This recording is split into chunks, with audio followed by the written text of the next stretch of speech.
Secundaria segundo grado. Matemáticas. Propiedades de los polígonos irregulares.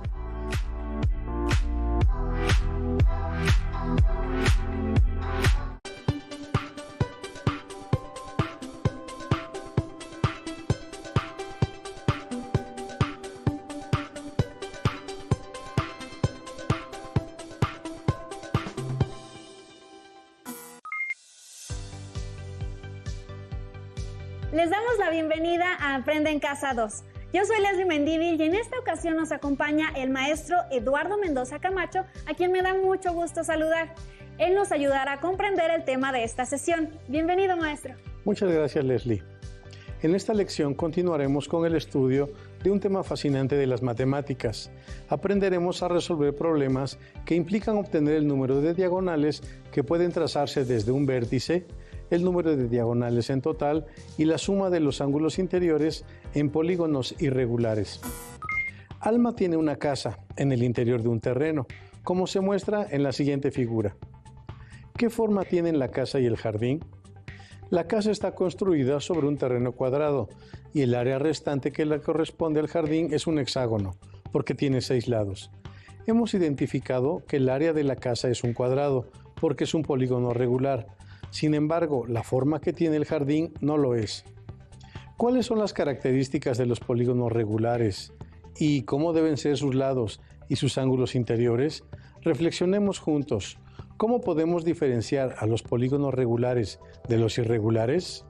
Diferenciemos a los polígonos regulares de los irregulares porque en los polígonos regulares la amplitud de todos sus ángulos interiores es la misma.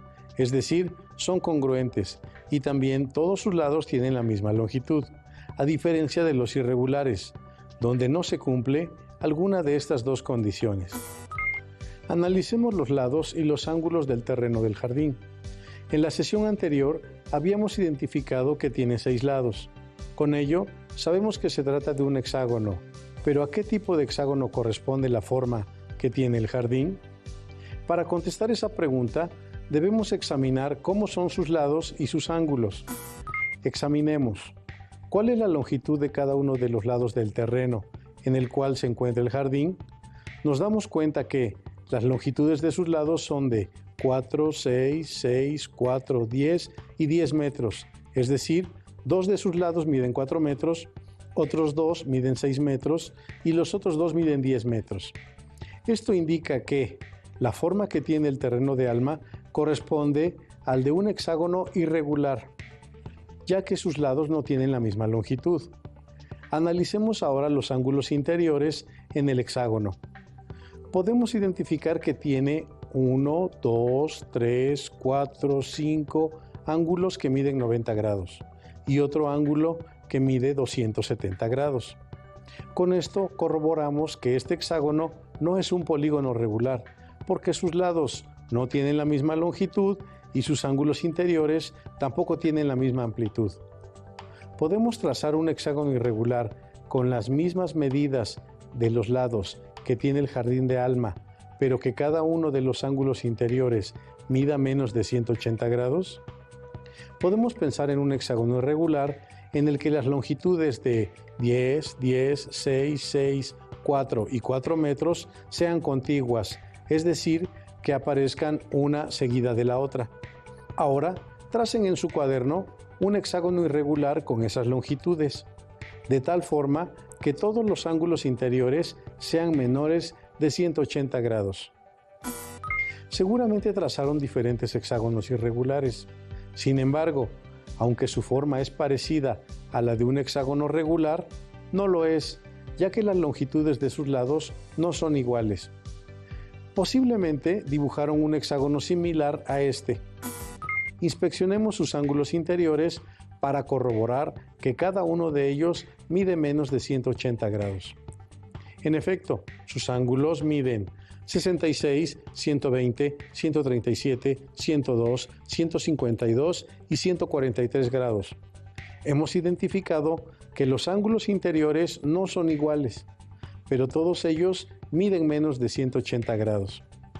Ahora, comparemos los hexágonos con los que hemos trabajado hasta este momento. ¿Cuáles son las semejanzas y las diferencias entre los hexágonos anteriores?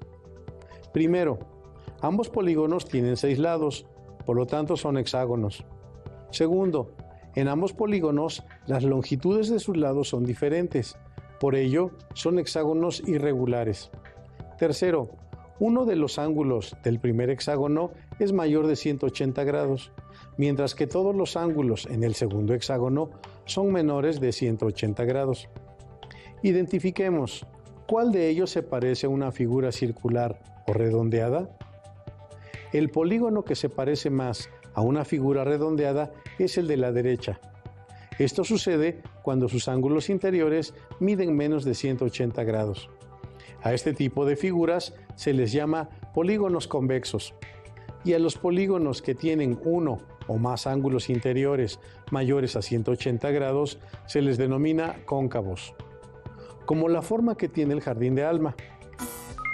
De acuerdo con esta clasificación, reflexionen si puede haber polígonos regulares cóncavos o polígonos regulares convexos y anoten en su cuaderno los argumentos mediante los cuales pueden determinarlo. Recapitulemos. Para determinar que un polígono es irregular, basta con saber que no todos sus lados tienen la misma longitud o que no todos sus ángulos interiores tienen la misma amplitud.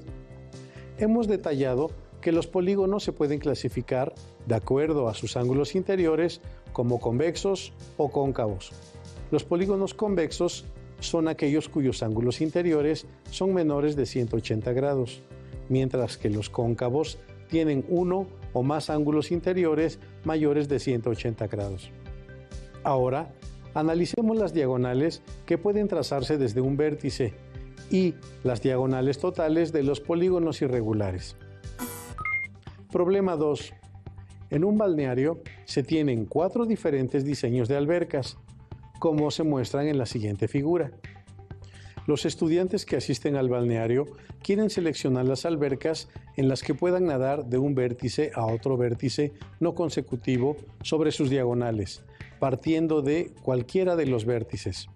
Recordemos que las diagonales son segmentos de recta que se pueden trazar desde un vértice hacia otro vértice no consecutivo. De acuerdo con esta especificación, ¿cuáles albercas elegirían y por qué? Para resolver este problema es necesario que analicemos a detalle la forma que cada una de las albercas tiene e identifiquemos en las que sí podríamos nadar de un vértice a otro vértice no consecutivo a través de sus diagonales, partiendo de cualquiera de sus vértices. Examinemos cada una de las albercas. En la alberca A, identificamos que tiene 4 lados, 2 de ellos son paralelos y los otros 2 no lo son. Entonces, se trata de una alberca con forma de trapecio. Todos los ángulos interiores del trapecio son menores de 180 grados, por ello podemos decir que es un polígono convexo. Además, si nos colocamos en cualquiera de sus vértices, podemos nadar hacia el vértice no contiguo a través de sus diagonales. Marquemos la diagonal que se puede trazar desde el vértice E hasta el vértice F. ¿Podemos nadar desde el vértice E hasta F por medio de su diagonal? Por supuesto, reconocemos que sí podemos nadar desde E hasta F por medio de su diagonal. Y si nos colocamos en cualquiera de los vértices, podemos darnos cuenta que sí podemos nadar por medio de sus diagonales. Es momento de analizar la alberca B. Hagámoslo juntos. La alberca B tiene 4 lados, entonces es un cuadrilátero. Además, tiene 2 lados con la misma longitud y los otros 2 lados con otra misma longitud, pero no tiene lados paralelos. Uno de sus ángulos interiores es mayor de 180 grados. Esto quiere decir que la alberca tiene forma de un polígono cóncavo. Marquemos la diagonal que se puede trazar desde el vértice G hasta el vértice H. ¿Podemos nadar por esta, desde G hasta H, por su diagonal? Claro que no. No podemos nadar desde G hasta H. Podemos caminar por fuera de la alberca, pero no podemos nadar. Reflexionemos. ¿Por qué no podemos nadar desde G hasta H? Indudablemente sabemos que no podemos nadar desde G hasta H, porque esta diagonal se encuentra en el exterior de la alberca, es decir, en el exterior del polígono, aunque sí podrían nadar por otra de sus diagonales. Analicemos ahora el diseño de la alberca C. La alberca C tiene 5 lados, entonces su forma es pentagonal. Además, tiene 2 pares de lados de la misma longitud y otro de sus lados tiene mayor longitud. Es por esto que el pentágono es irregular. Se advierte que uno de sus ángulos interiores es mayor de 180 grados, por lo cual podemos decir que es un pentágono irregular cóncavo. Marquemos la diagonal que se puede trazar desde el vértice J hasta el vértice K. ¿Podemos nadar por medio de esa diagonal? No, no podemos nadar por medio de esta diagonal porque ésta se encuentra en el exterior de la alberca. Sin embargo, hay otras 2 diagonales que sí nos permiten nadar siguiendo su trayectoria. Pensemos, ¿a qué se debe que las diagonales se encuentren en el interior o en el exterior de la alberca? Mientras tanto, analicemos el último diseño de las albercas, el diseño D. Esta alberca tiene forma de un pentágono irregular, tiene 2 lados paralelos y todos sus ángulos interiores son menores de 180 grados. Entonces se trata de un pentágono irregular convexo. Ahora, marquemos la diagonal que se puede trazar desde L hasta M. Imaginemos las diagonales que se pueden trazar desde todos los vértices. Nos damos cuenta que todas sus diagonales se encuentran en el interior de la alberca. Por lo tanto, sí podemos nadar a través de sus diagonales. Hemos analizado los 4 diseños de las albercas y nos hemos dado cuenta que en los diseños A y D sí podemos nadar siguiendo la trayectoria de sus diagonales, partiendo desde cualquiera de los vértices, porque todas sus diagonales se encuentran en el interior de ellas. Pero en los diseños B y C, una de sus diagonales se encuentra en el exterior, y es por ello que no podemos nadar siguiendo la trayectoria de esas diagonales. Reflexionemos acerca de esta situación. ¿Qué forma debe tener la alberca para que podamos nadar de vértice a vértice por medio de las diagonales, partiendo desde cualquiera de sus vértices? Es decir, ¿qué tipo de polígono nos permite nadar a través de cualquiera de sus diagonales? En los diseños A y D, las albercas tienen forma de polígonos irregulares convexos y sí es posible nadar siguiendo la trayectoria de sus diagonales, partiendo desde cualquiera de sus vértices. En los diseños B y C, las albercas tienen forma de polígonos irregulares cóncavos y no en todos los casos es posible nadar siguiendo la trayectoria de sus diagonales, partiendo desde cualquiera de sus vértices. Cabe aclarar que, aunque algunas de sus diagonales se encuentran en el interior de las albercas, por lo menos una de ellas se encuentra en el exterior. Entonces, ¿a qué se debe que las diagonales se encuentren en el interior o en el exterior de cualquier alberca? ¿Qué tipo de polígonos deben ser? Para que las diagonales se encuentren en el interior de la alberca o de cualquier polígono, estos deben ser convexos. Hemos aprendido a identificar a los polígonos irregulares, a clasificarlos de acuerdo a sus ángulos en convexos o cóncavos y a determinar, con base en esto, si las diagonales se encuentran en el interior o en el exterior del polígono. Maestro Eduardo, oriéntenos para obtener el número de diagonales que se puede trazar desde un vértice y saber el número de diagonales totales que se pueden trazar en un polígono irregular. Con mucho gusto, Leslie. Analicemos el problema 3. Considerando el diseño de las 4 albercas, ¿cuántas diagonales podemos trazar desde un vértice? Hagámoslo juntos. En el diseño A podemos trazar una sola diagonal si nos colocamos en el vértice E. Para el diseño B, que también es un cuadrilátero, podemos trazar una sola diagonal si nos colocamos en el vértice G. ¿Qué sucede si comparamos las diagonales que se pueden trazar desde un vértice con las de un polígono regular? Es decir, ¿cuál será el número de diagonales que tiene un cuadrado? Recordemos que para un cuadrado, el número de diagonales que se pueden trazar desde un vértice solo es una. De lo anterior podemos concluir que para cualquier tipo de cuadrilátero solo es posible trazar una diagonal desde un vértice. Ahora obtengamos una generalización que nos permita calcular el número de diagonales que pueden trazarse desde un vértice para un polígono irregular. Para cualquier cuadrilátero, obtuvimos que, por un vértice, se puede trazar una sola diagonal. Ahora obtengamos el número de diagonales usando la generalización n-3. En un cuadrilátero, n es igual a 4. Al sustituirlo en n-3, tenemos que 4 menos 3 es igual a 1, que es el mismo número de diagonales que obtuvimos al realizar el análisis. ¿Consideras que n-3 es una expresión general válida para obtener el número de diagonales que se pueden trazar desde un vértice en cualquier polígono regular o irregular, cóncavo o convexo?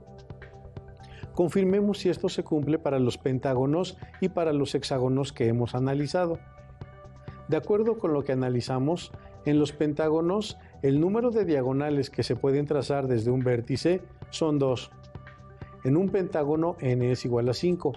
Al sustituirlo en nuestra generalización n-3, tenemos que 5 menos 3 es igual a 2, que es el mismo número de diagonales que obtuvimos al realizar el análisis. Ahora, para los hexágonos tenemos que el número de diagonales que se pueden trazar desde un vértice son 3. En un hexágono, n es igual a 6. Entonces, 6 menos 3 es igual a 3. Por lo tanto, con la expresión algebraica n-3, podemos obtener el número de diagonales que pueden trazarse desde un vértice para cualquier tipo de polígono, sea regular o irregular, cóncavo o convexo.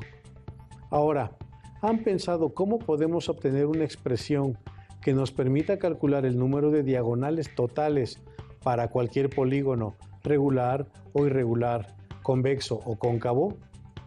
Analicemos para los polígonos irregulares. ¿Cuántas diagonales podemos trazar en total? Para ello, recurramos a examinar los primeros polígonos. ¿Cuántas diagonales tiene un triángulo? Muy bien, un triángulo no tiene diagonales, ya que si tomamos como referencia al vértice A, los vértices B y C son contiguos, y para que fueran diagonales tendrían que ser vértices no consecutivos. ¿Cuántas diagonales en total tiene un cuadrilátero? En un cuadrilátero convexo podemos trazar dos diagonales, la GE y la FD. Y si el cuadrilátero es cóncavo, ¿el número de diagonales cambia? Observemos que, al mover el vértice F, podemos transformar el cuadrilátero convexo en uno cóncavo. ¿Cambió el número de diagonales? No, no cambia el número de diagonales. Siguen siendo dos diagonales, la GE y la FD. Ahora, establezcamos el número de diagonales totales en un pentágono irregular. ¿Cuántos vértices tiene cualquier pentágono? Exacto, son 5. El H, el I, el J, el K y el L. ¿Cuántas diagonales se pueden trazar por cada vértice? Justamente son 2.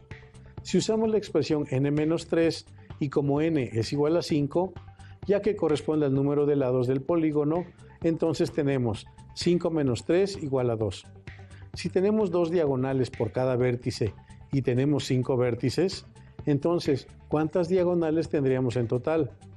Son 5, pero si multiplicamos el número de vértices 5 por el número de diagonales que se pueden trazar desde un vértice, que son 2, pareciera que son 10 diagonales en total y no 5. ¿Por qué sucede esto? Porque al multiplicar 5 por 2, que es n por n-3, se están considerando dos veces a cada una de las diagonales. Por ejemplo, la diagonal LJ y la diagonal JL es la misma y la estamos contabilizando dos veces. Para que esto no suceda, ¿qué debemos hacer? Dividir entre 2, 5 por 2 entre 2, es decir, n por n-3 entre 2. De acuerdo con la expresión anterior, ¿cuántas diagonales totales tiene un hexágono irregular? Un hexágono tiene 6 lados, entonces n es igual a 6. Al sustituirlo en la expresión n por n-3 entre 2, tenemos a 6 que multiplica a 6 menos 3 dividido entre 2. Resolviendo las operaciones tenemos 6 por 3 entre 2, esto es 18 entre 2, es igual a 9. Son 9 todas las diagonales que se pueden trazar en un hexágono irregular. Reflexionemos, ¿qué sucede si transformamos el hexágono convexo en cóncavo? ¿Se modificará el número de diagonales totales? Como pueden observar, el número de diagonales que se pueden trazar en un polígono no se modifica, ya sea este convexo o cóncavo. Concluyamos, para determinar el número de diagonales totales que se pueden trazar en cualquier polígono, podemos usar la expresión n por n-3 entre 2. Hemos aprendido a generalizar por medio de una expresión el número de diagonales que se puede trazar desde un vértice, para cualquier tipo de polígono. También hemos obtenido una expresión que nos permite calcular el número de diagonales totales que se pueden trazar en cualquier tipo de polígono. Maestro Eduardo, ¿cómo podemos obtener la suma de los ángulos interiores de cualquier tipo de polígono? Bien, Leslie, para responder esto, analicemos dos polígonos irregulares. En este triángulo, cada uno de sus ángulos interiores miden 90, 55 y 35 grados. ¿Cuánto mide la suma de sus ángulos interiores? La suma de los ángulos interiores de este triángulo es 180 grados, ya que al sumar 90 grados más 55 grados más 35 grados es igual a 180 grados. Sabemos que la suma de los ángulos interiores en un triángulo equilátero también es de 180 grados. Nos percatamos que, sin importar el triángulo, si es regular o irregular, la suma de sus ángulos interiores es de 180 grados. Ahora, para el pentágono. Este polígono irregular tiene 5 ángulos interiores. 3 de ellos miden 90 grados y los otros 2 restantes miden 135 grados. Por lo tanto, la suma de los ángulos interiores se obtiene al multiplicar 3 por 90 grados más 2 por 135 grados, que es igual a 540 grados. Si recordamos, la suma de los ángulos interiores en un pentágono regular también es de 540 grados. Nos percatamos entonces que, sin importar si el pentágono es regular o irregular, la suma de sus ángulos interiores es de 540 grados. Nos hemos dado cuenta que la suma de los ángulos interiores para los polígonos irregulares es igual a la de sus polígonos regulares correspondientes. ¿Se han puesto a pensar por qué ocurre esto? ¿De qué depende el resultado de la suma de los ángulos interiores de cualquier polígono? Seguramente recuerdan que depende del número de triángulos en los que puede dividirse el polígono, mediante las diagonales que pueden trazarse desde uno de sus vértices. Listo, concluyamos. Para un polígono irregular también se cumple que el número de diagonales que se pueden trazar desde un vértice es n-3. El número de diagonales totales es n por n-3 entre 2 y la suma de los ángulos interiores de un polígono es 180 grados por n-2. Elaboren sus notas considerando las ideas más importantes del tema de hoy y sobre todo anoten sus dudas y posibles dificultades. Agradezco mucho al maestro Eduardo por su intervención en esta sesión y a todas y todos ustedes los invito a que nos reencontremos en la próxima emisión de Aprende en Casa 2. Recuerden que este es un material de apoyo y que pueden consultar otras fuentes para complementar lo que aquí aprendan. ¡Hasta pronto! Si tienes dudas o necesitas ayuda, llama al Centro de Apoyo Pedagógico a Distancia. El número de teléfono para secundaria es el 55 36 01 71 23. Si requieres consultar los libros de texto en versión digital, recuerda que los puedes encontrar en la página conalitec.cep.gov.mx. Y recuerda que también cuentas con el sitio aprendeencasa.cep.gov.mx, en donde podrás ver nuevamente los videos de los programas y además encontrarás actividades para fortalecer tus aprendizajes.